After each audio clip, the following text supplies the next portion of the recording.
This is the Australian debut of the all-new Tesla Model Y Juniper. So this is the facelifted Model Y, and it's a big deal for the brand. And as you can see, there's a lot of anticipation around this car. We've got a lot of people looking at it. It's the first time anyone is seeing it in the flesh, and me included, and we're going to go through everything you need to know about it today. Well, as you can see, the design has changed a fair bit, and there's this big full width light bar now. It's a more bulbous front end, and then you can see at the rear end you get another full width light bar, some Tesla lettering for the first time, that's new. So depending on which Model Y grade you go for, you're going to get about 10% extra range. That's because of the more aerodynamic design. So while the battery pack is the same as the outgoing Model Y, the driving ranges have increased to around 466 to about 551 kilometers depending on the grade you go for, and that is a claimed driving range, so expect a little bit less than that in real world conditions. And here are some of those aerodynamic features now. This is a air vent built in to the front bumper, new wheels and more aerodynamic mirrors.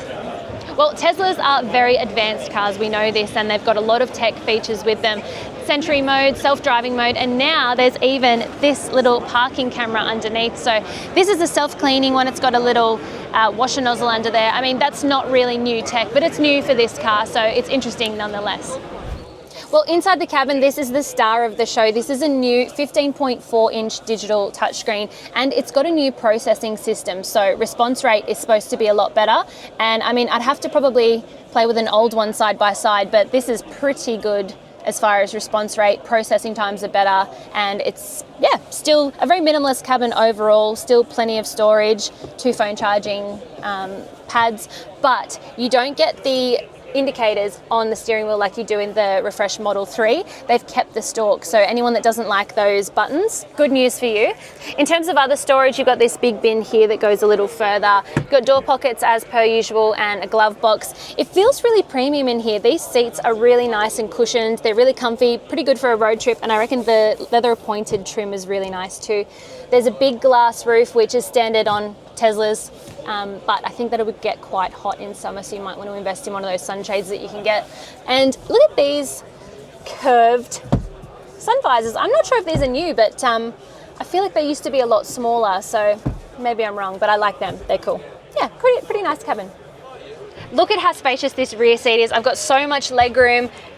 Pretty good headroom too. You've got a center cup holder, armrest style thing, and this screen is new, so like the Model 3, you've got all these controls you can play with. If you're sitting in the back, you can play some games, although you're going to have to kind of reach forward to play. If you're a child and you're quite small, that's going to be pretty hard to reach, but anyway, the thought is really nice, and I mean, if you've got adults back here, they can have a great time just mucking around with all the options in the touchscreen, playing with the climate control and turning the volume up.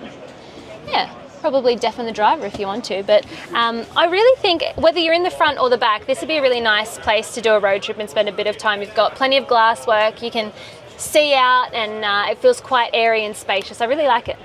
Well, this is a mid-size SUV, but inside it is massive. It's got a really spacious cabin, and that means the boot is also pretty spacious.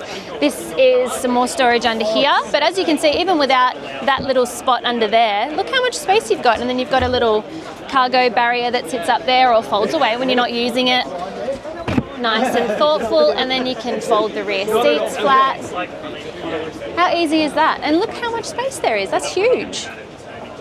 You could have a nap in there, and I know people do because you can get camping accessories, and that's exactly what I'd be doing, I reckon, going on a little camping trip.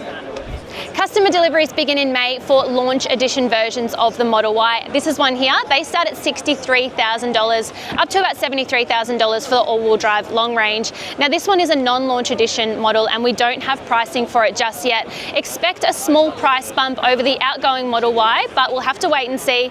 It will need to be sharp though, because there are a lot of competitors for this car, a lot of Chinese rivals coming in, and we can see them here at the Everything Electric show.